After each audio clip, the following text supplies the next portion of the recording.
Vihiga County Members of Parliament. Karibu sana mheshimiwa. Bwana Yesu asifiwe. Mama mbe basakuli mrembe handi. Bas, kwanza nataka nichukue nafasi with a lot of respect kusema pole sana kwa ndugu yetu Bwana Renson, pole sana kwa kumpoteza mama. Na mimi nataka niseme pole kwa sababu huyu Renson is very unique.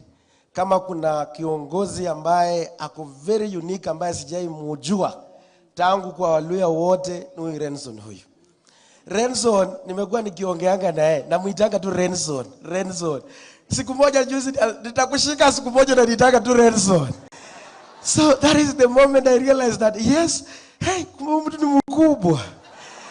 Sasa hata leo nimekuwa Nairobi nikasema mpaka lazima nifike hapa. Na mimi nataka viongozi wa Waluya wote wakuwe kama yeye. Anashika simu, ananipigia simu. Wengine hata upige simu mara 60 washikenge simu. So, kuja kwa point ya leo, kwa sababu mimi niko hapa, nataka niwakaribishe sana, nataka niseme watu wa Ikolomani poleni sana.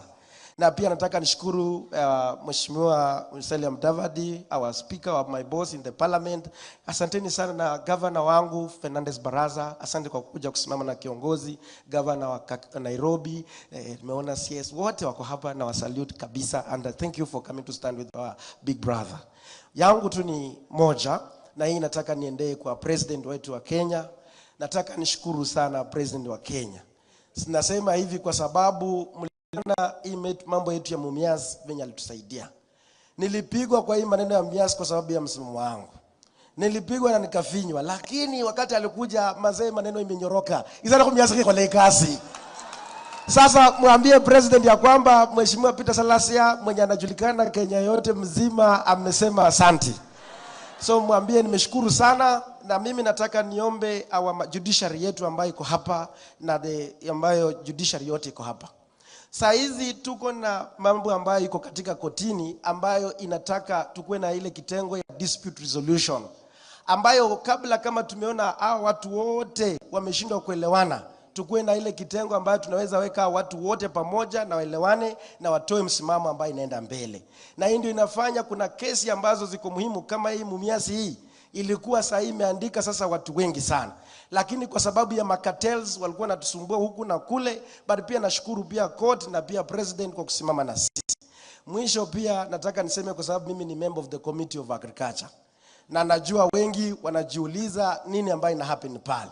Na wengi mliona katika runinga. Mimi nikiwa kama ule kiongozi mmoja ambaye niko katika Committee ya Agriculture, tulitembea katika silos zote za NCPB. And indeed tulifind ya kwamba kuna ukora mwingi ambayo ilifanywa.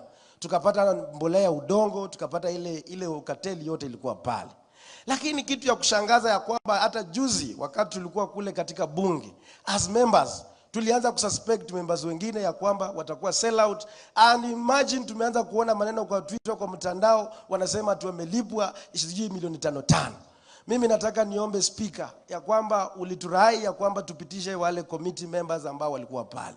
Utuambie kama ile committee italeta report ambayo haita hold anyone to account. Turudishe hiyo kitu ili ya kwamba hiyo kitu isiwairudia mali kwingine tena.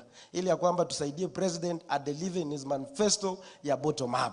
Hiyo ndio mimi nitasema tu. Lakini hawa watu lazima kila mtu mpaka mtu ashikwe hapo mahali. Siwezi kukubali mtu asishikwe. Asanteni sana kwa hayo mengi. Si nimesema vizuri?